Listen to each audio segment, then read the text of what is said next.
মাঠে নামানো হয়েছে এই দাবির বিপক্ষে যেন তারা মাঠে থাকেন এবং সরকারকে চাপ প্রয়োগ করেন।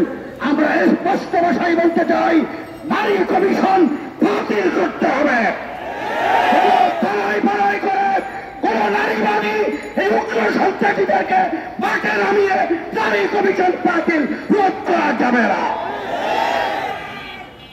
আমরা বিগত 16 বছর আওয়ামী লীগের গণহত্যার শিকার হয়েছি।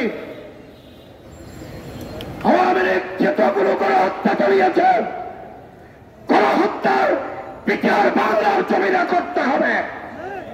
আমরা লক্ষ্য করছি আজকে 9টি মাস অতিক্রম হয়ে গেছে, কিন্তু অন্তর্বর্তীকালীন সরকার দৃশ্যমান কোন বিচারের ব্যবস্থা করে নাই। আজকের এই সমাবেশ থেকে স্পষ্ট দাবি জানাতে চাই, শাপলা চত্বরে যারা গণহত্যা চালিয়েছে তাদেরকে ফাঁসিতে ঝুলাইতে হবে। খুনি হাসিনার বিরুদ্ধে যতটুকু গণহত্যা হয়েছে ততবার তার বিরুদ্ধে ফাঁসির রায় দিতে হবে। শেষ কথা হলো, আজকে হেফাজতের মামলাগুলো কোনো প্রত্যাহার হয় নাই।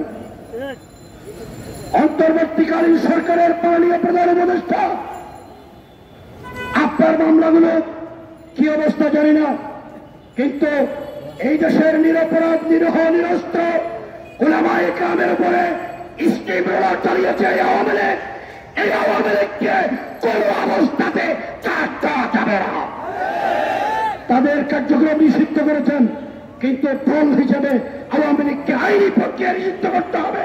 আওয়ামী লীগের সকল নেতাকর্মী যারা এই দেশের মুসলমানদের উপরে গণহত্যা চালিয়েছে, অত্যাচার করেছে, তাদেরকে আইনের আওতায় এনে দৃষ্টান্তমূলক শাস্তি দিতে হবে।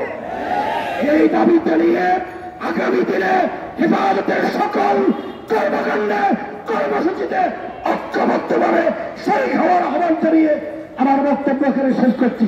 আরেকটি কথা, বিগত জুলাই আন্দোলনে যারা রক্ত দিয়েছে, যারা আওয়ামী ফ্যাসিবাদের চলনের শিকার হয়েছে, তাদের ঐক্য সময়ের অপরিহার্য দাবি।